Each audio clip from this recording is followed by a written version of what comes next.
Hi, and welcome to the Rare Business Podcast.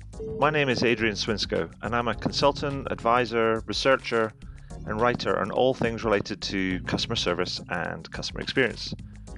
Through this podcast, I seek out and interview CEOs, entrepreneurs, business and tech leaders, and leading thinkers about what it takes to build organizations that produce better outcomes for both customers and employees in this fast-moving modern age that we live in.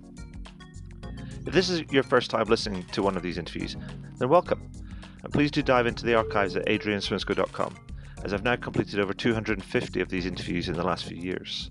If this is not your first time listening, then thank you for returning, and I'll aim to do a good enough job to keep you coming back week after week.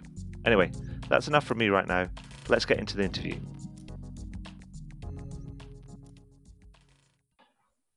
So, welcome to the next edition of the Rare Business Podcast. With me today, I have Carrie Duarte, who is a partner at PwC, leading their Workforce of the Future services, and she's also a director on PwC's board.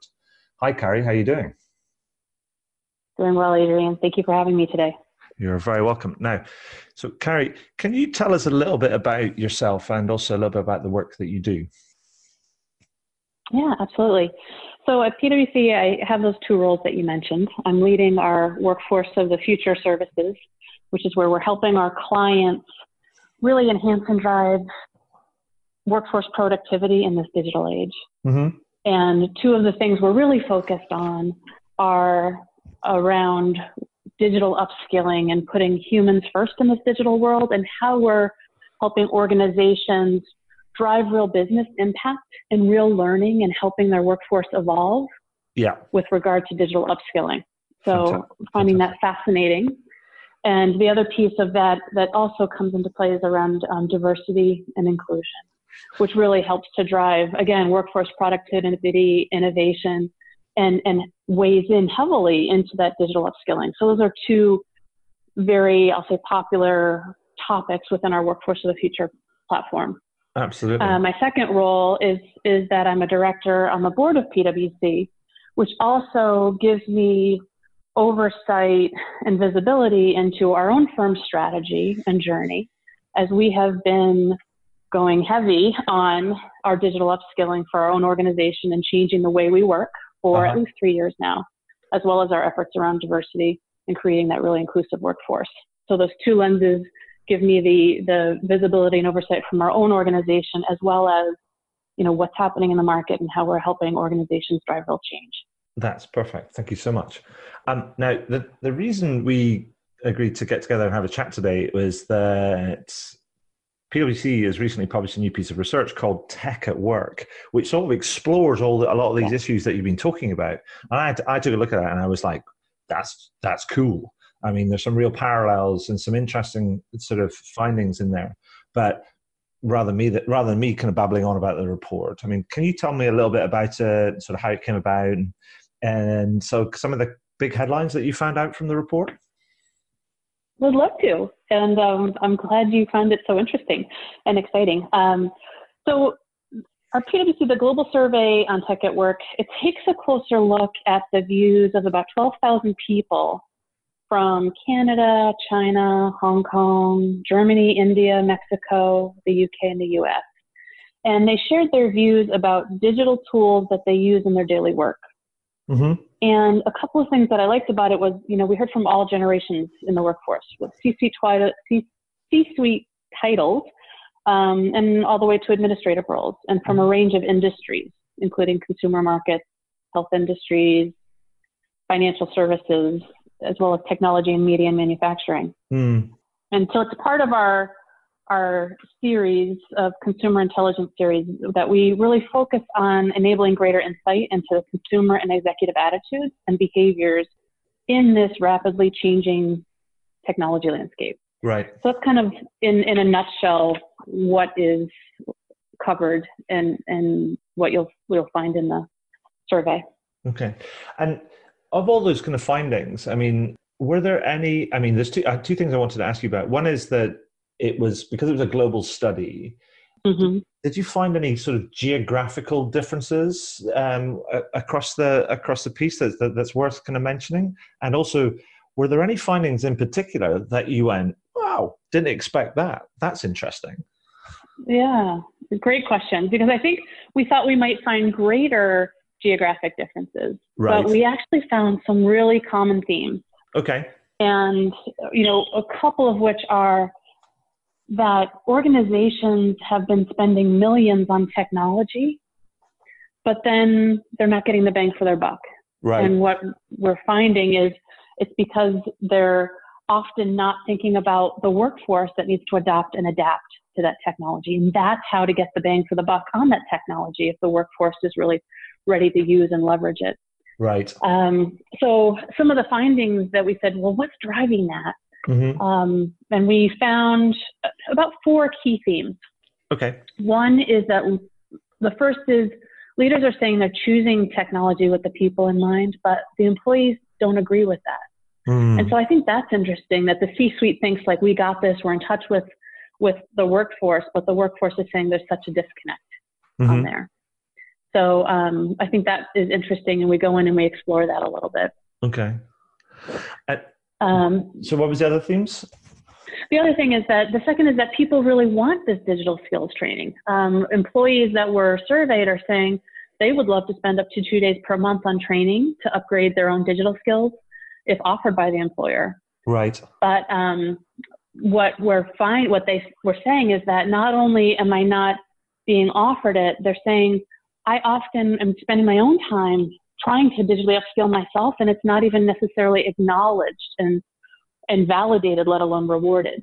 So it also goes to like the human experience that, you don't necessarily need to reward with compensation everything that people do, that there are a lot of folks out there who are self-motivated.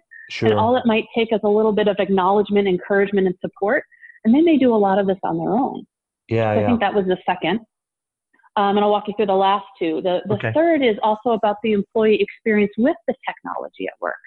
Right. And what we found is that employees value both the human touch, but they also like the digital assist. And there are certain things within their work life experience that they prefer to be digitally accessible because they can do it on their own time, when they want, where they want, on call, if you will. But then there are other pieces that they are looking for the human touch, like things around discussions around their performance and rewards, or personal situations that have to be addressed. So there's a mix. And so it's not necessarily that you want to go all digital and all self-service for everything, and that organizations similarly don't poo-poo the impact of technology and how it may be welcomed and embraced by the employees. And thinking for your organization, where are those points where the human touch really is important, and where might technology not only help efficiency, but actually be appreciated? Sure. So I think that was interesting. Okay. And then the last piece was around efficiency and status driving interest in advancing skills. This was so fascinating, and we have really appreciated this, and it's really helping the clients that we're working with, which is that we find that employees and workforce can be bucketed almost into 3 groups as we think about digital upskilling. There are those that are naturally curious, right? And that's that group that I talked about earlier, that all you need to do is almost get out of the way, and to the extent that you can give them and make it even easier for them to upskill and apply their learning, they're all over it. They're going to go for it. Sure. The second group, as you think about how do you motivate the workforce, they are really incented not just by natural curiosity, but it's really around reward and incentive. And for that group of the workforce, they have to see that it's going to further promotion, compensation, further their careers. Yes. And then there is another about third of the workforce that, truth be told, is just reluctant. And those folks may take spoon feeding, pushing to really embrace becoming more digital. And some of them may not be up for the challenge or up for the ride. But even acknowledging those kind of 3 distinct groups and what motivates people, and thinking about how do we think about our workforce, and then how do we really incent, drive, and inspire folks to come on this journey with us. And that's been helpful in tactical, practical situations as we head down this path with organizations. I think it's fascinating around the different styles, because I mean, before this call, I was mentioning that back in the early days of my career, I was trained as a teacher, and it sort of makes me think about almost like different we talk about different personalities and different characters, but also different learning styles. I mean, it seems that Exactly. you described kind of almost like there's the self-starters who are the super curious ones, and they'll just run around and do the thing. You just have to get out of their way, give them some guide rails and get out of their way. Then there are the reward seekers that go, it's like an input output type of thing. It's like, if you want me to put in, then tell me what I'm going to get out, and that's fine, and that's okay. I mean, because that's just the way that they operate. And then there's the other people. Just how they get motivated. Yeah, exactly. And then there's the other people, which is I've just sort of written down, sort of need instruction, and they probably split into probably two further subgroups, which is need instruction because they just need to be told ABC, this is what you need to do. And they want certainty. They want a clear path. They want almost the training wheels, as it were, in order to get them help them get going. And then there's other ones that are just reluctant because they don't really like kind of change. They're sort of they don't deal with that particularly well.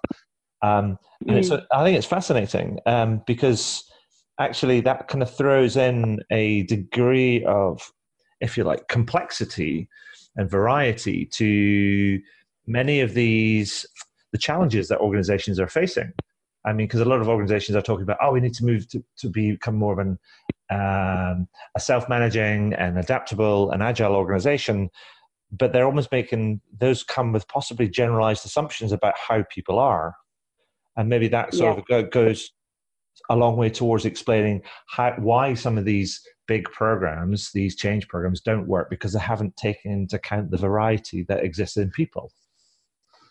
That's exactly right. And it may sound like it brings complexity.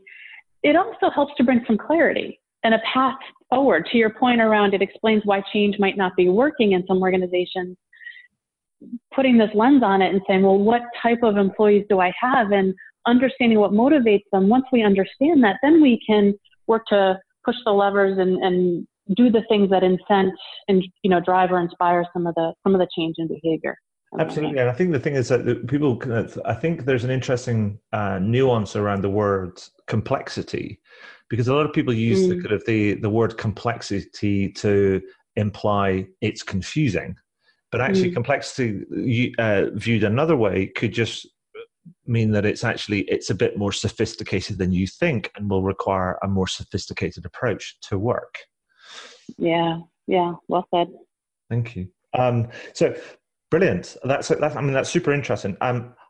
I wanted to actually ask you about some particular things that when I read the report, I found them and I was like, wow. Okay, let me ask Carrie about those. Okay, terrific.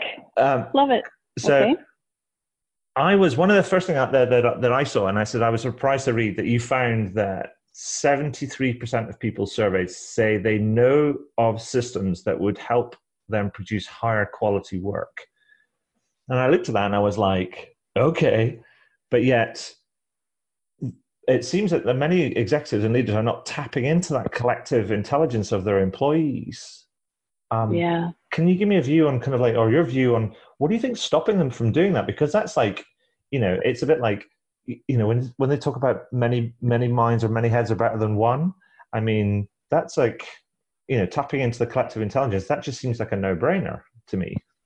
It does, doesn't it? But it goes to historical way of running organizations and the hierarchical structure, and the people that are choosing the technology think that they know what the workforce needs, but it sounds, and this demonstrates that they may not. And that also goes to one of our earlier points about one of the key takeaways is that executives think that they're choosing tech with their people in mind, but employees don't agree. This is a double click on that. Yeah. And so, and I think it also speaks to that in so many organizations, employees don't feel that they necessarily have a voice, or that their voice matters, or that they're listened to, right? And so if you ask them, they'll say, oh yeah, I know something, but why would I bother? What's going to happen? Will anything come of it?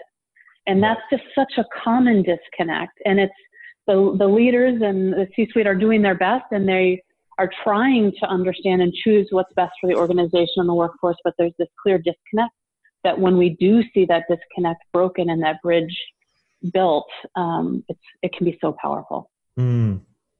And building on that, there was the report then goes on to say that when you don't have a clear and accurate understanding of how your people use technology in their jobs and what they need and want from Mm-hmm. those tools, the overall experience people have at work can suffer. So what Yeah. you've kind of said is like, and this big part of the report is like there is this experience gap in terms of what Mm-hmm. leaders and execs and C-suite people kind of think is happening, and then what people actually say is happening, and that gap really matters. It does. What do you think kind of decision makers should be kind of doing to build that better understanding of their employees' needs? I mean, is it like they should be adopting the old school management by walking about type of behavior, which seems to have get lost kind of in this modern modern day? Well, let me take it in two ways. One, just I'll talk you through how we think about it generally, but Right. then can walk you through something really specific and tactical. Okay. I mean, first is generally, leaders often have a hard time understanding what is it really like to do, particularly staff level jobs. Right. Especially if it involves new tech. So part of it is just encouraging our leaders to think about how can tech be incorporated into the employee's daily journey. Not necessarily the big bang systems, but just it's everyday activities, transactions throughout a day. What is that like? What is that experience like? Because when you take away some of that friction, the impact on productivity and employee engagement can be quite exceptional. Sure. And, related to that is discovering how is tech already woven into the employee's daily routine and touch points, both in and out of the office. Because what we also find is if you think about, we all have technology outside of the office, and it's this wonderful consumer experience, intuitive, and then the number of people that then go into work and quote technology is clunky, clumsy, not intuitive, and certainly not a consumer experience. Bridging that disconnect is where some organizations are finding some real power again, right. and get that excitement, improve the experience, and ultimately that productivity that folks are looking for. And to some of our discussion earlier around consumer experience, right? When the employees are engaged and they have their own great experience, the consumers notice that, and we've been finding that with some of the changes we're seeing. Perfect. So that's kind of broadly. Yeah. I'm going to dive to a specific is, so how do we really get that, I'll call it ground up approach to innovation and also just productivity improvement, which is related to what technology really works. Yes.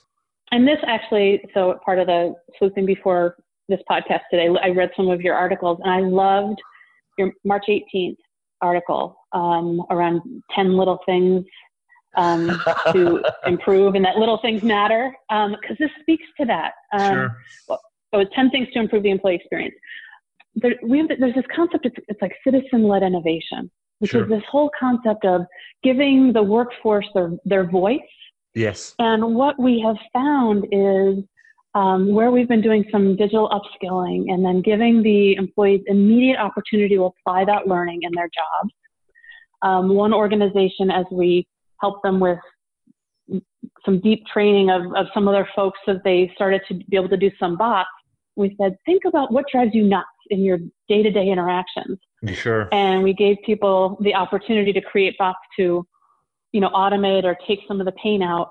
It was amazing to see at this one organization, the number of bots that were suddenly created to streamline the expense reporting policy. There you go. Right. And what we found is that each one of those bots took, let's say, a half hour a week out of each person's day. But when you multiply that by the tens of thousands times the, 50, 52 we see here, it's those little things. First, from a productivity perspective, when you multiply that effect out, that's quite significant. But then what that also did is it gave a collective voice so that the leaders knew, we should take a look at our expense system and policies and processes because there's something not right there. Like, what a great way to empower the employees to fix some things and have a voice. But then you also demonstrate you're listening because you can see where a lot of the real pain points are from a technology perspective. Sure. So it's been so powerful for the workforce and the leaders. Yeah, no, that's great. I mean, I can remember sort of expense systems. I mean, I don't think expense systems are just the bane of most people's kind of lives. And I am actually really quite thankful that I don't have to wrestle with an expense system very often kind of these days. My own one is very Lucky simple. man, the Yeah, rest of us. my own one is very simple, and I like it that way. Um, Yeah. but I think so. Let me go back to the so there's one last finding that then stood out for me, where and you've touched on it earlier. You talked about this idea that employees value the human touch at work, particularly in specific areas around maybe appraisals and catch ups and those sort of things. And that seems to me it mirrors what happens in customer experience.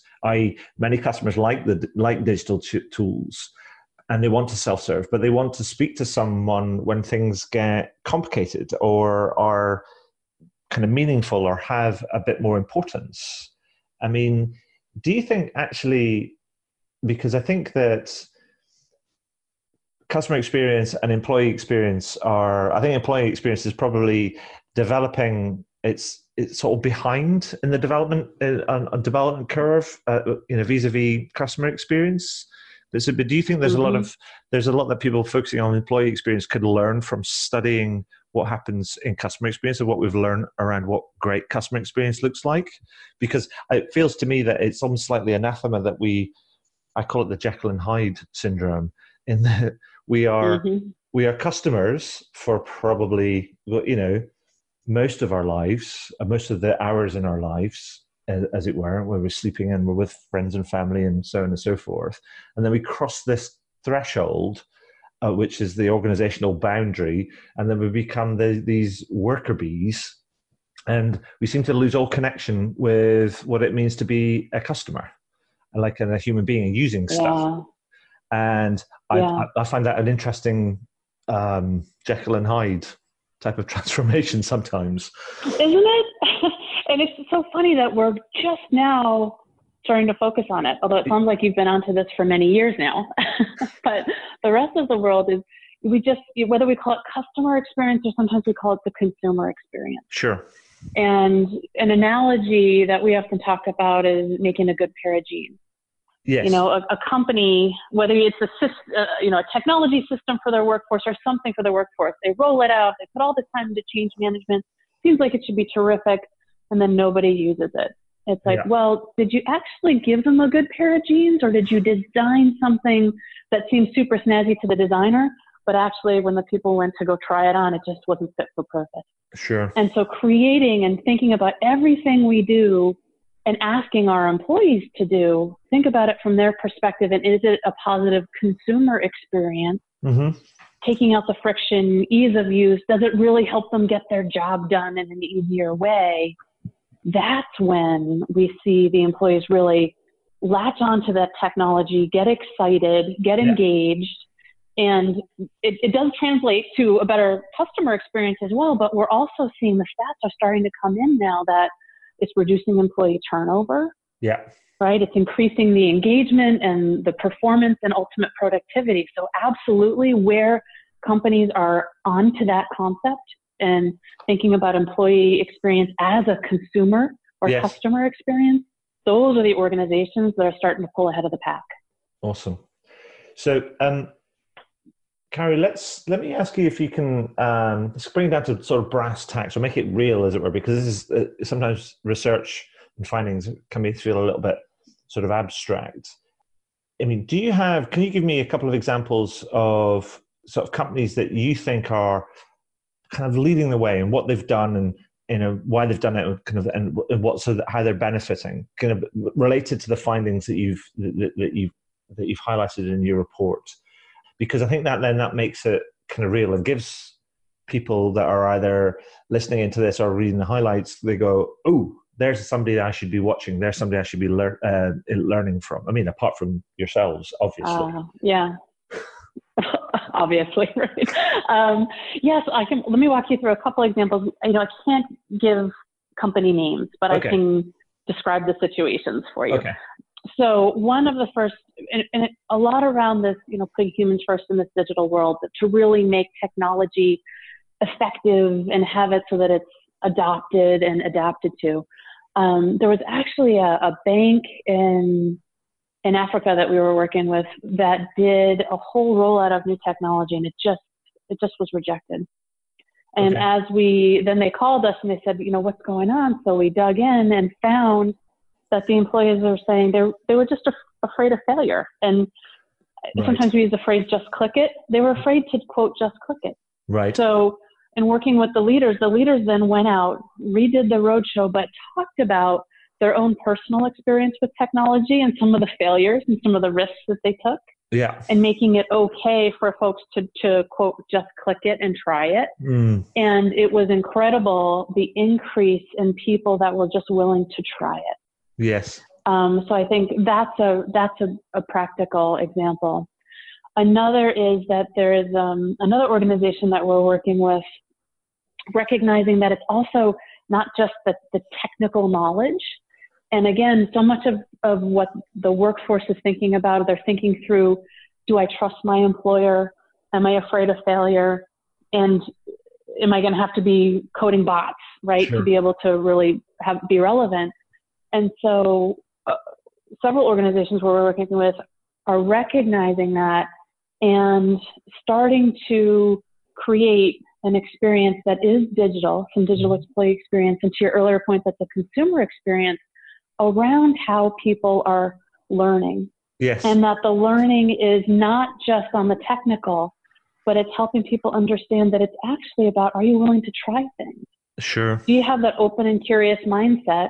Are you willing to behave and just click it and try new things?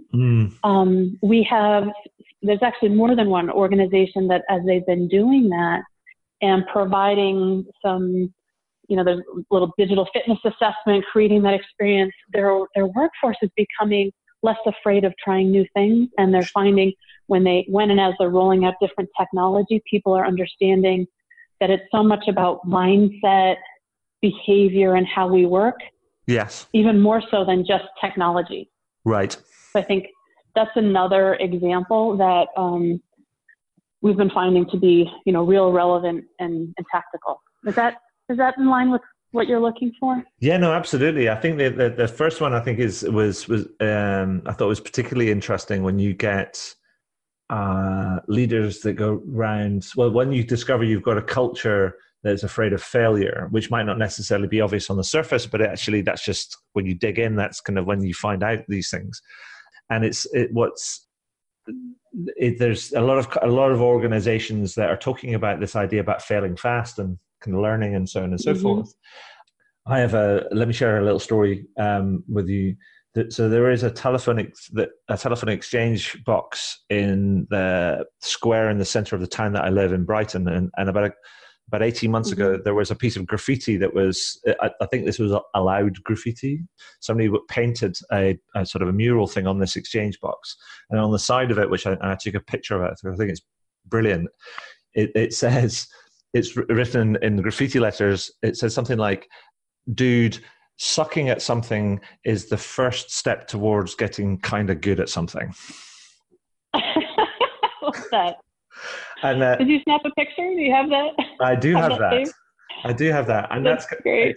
And I'm gonna, because I'm working on this new book idea, and I'm going to use that picture in that, because what I want to do is to challenge kind of people with using that picture as a stimulus, is to think about the ideas like, when was the last time that you sucked at something?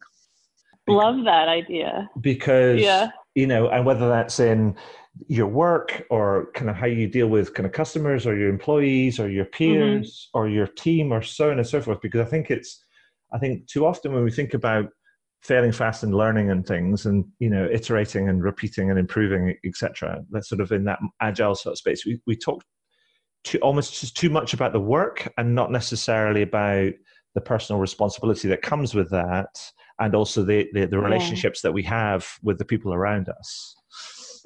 Okay. Yeah. I love that example, and it's for two additional examples I'd love to just walk you through. Okay. I love them. One of them is for a very large aerospace and defense company that has been working on automating some of its back office. Sure. What I loved about this story is, first, instead of just anointing the person who was going to lead this team on developing some automation for this function, Mm-hmm. they made it voluntary and said, who would like to volunteer? And they were actually surprised because it wasn't some of the traditional leaders of the group. It was Right. someone relatively new, but who was so excited, who volunteered and brought such enthusiasm and excitement to it. And this person got the training and started to develop a bot. Right. But what was interesting is that the bot failed and failed fast. Right. Right. But what the business unit leader said was, what that did was there were several people on the team who were afraid of the technology and afraid of clicking and breaking it. And Right. because it failed, it gave them almost permission and they got comfortable. They said, just try it out. We know it doesn't work, so try it. Tell us how it fails for you. Yeah. And it took 3 months of trying that bot. It kept failing and failing and failing and failing. But it brought the team together and they got so behind this stinking bot. And that then when it worked, the sense of excitement about how the team had done this together. And remember when we talked about those 3 groups of employees, the naturally curious, those that need to be instead of the reluctant, even the reluctant folks had started clicking and participating in the conversation and just trying it. So I love that concept of sometimes failing first and failing fast ultimately gets us to such a better outcome for the organization and can pull people together. Yeah. Right? So I love that story. The other one that I really like is it goes to the humans first. Mm-hmm. And, you talk about you have to suck at something. To be willing to have the courage to suck at something, I think there also needs to be this sense of trust in an organization. Absolutely. And we haven't covered that too much today, but the trust gap in society and in organizations has never, I think it has never been as large as it is today. Mm-hmm. And so one of the things that in our own organization, we've been at this digital upskilling for about 3 years now. But one of the first things we did is before we dove into the technology, we said, we have got to focus on our culture. Mm-hmm. We have got to be clear that we are an organization of caring and trust, and that focus on that and being clear on what those behaviors are about how we demonstrate caring and how we're there for each other and how we try things and then we're there to catch each other if things don't work out so well.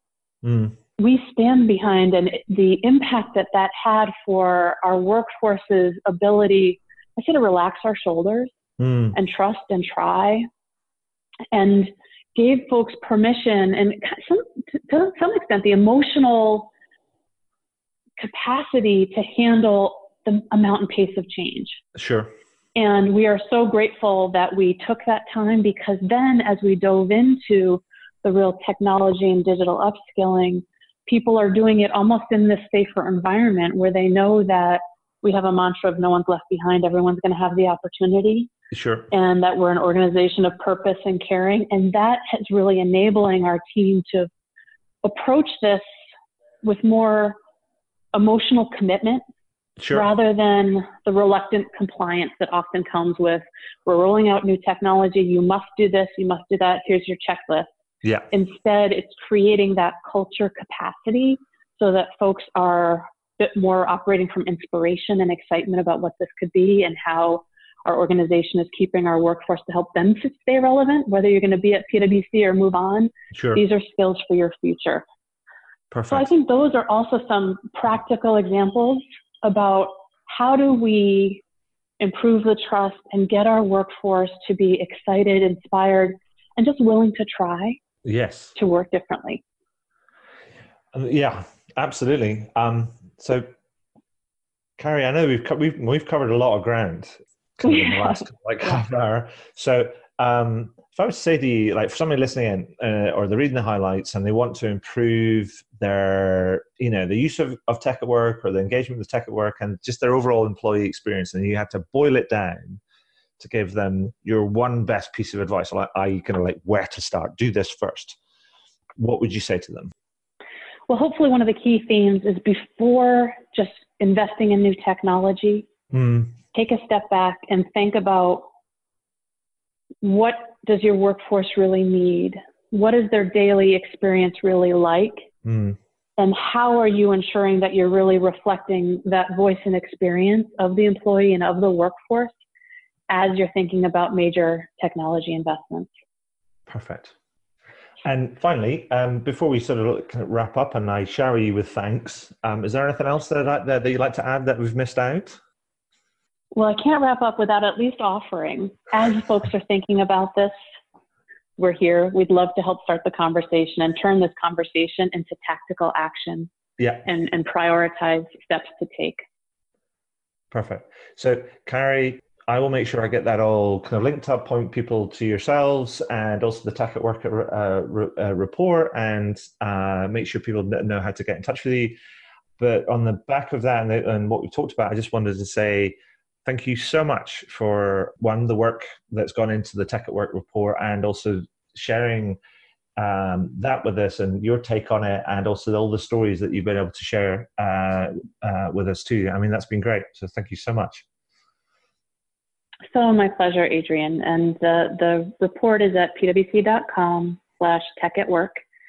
Hope folks have found this valuable. I've loved the conversation, Adrian, and I love your passionate and interest and how you've been ahead of the curve before the rest of us caught up. So terrific to be here, and thanks for having me.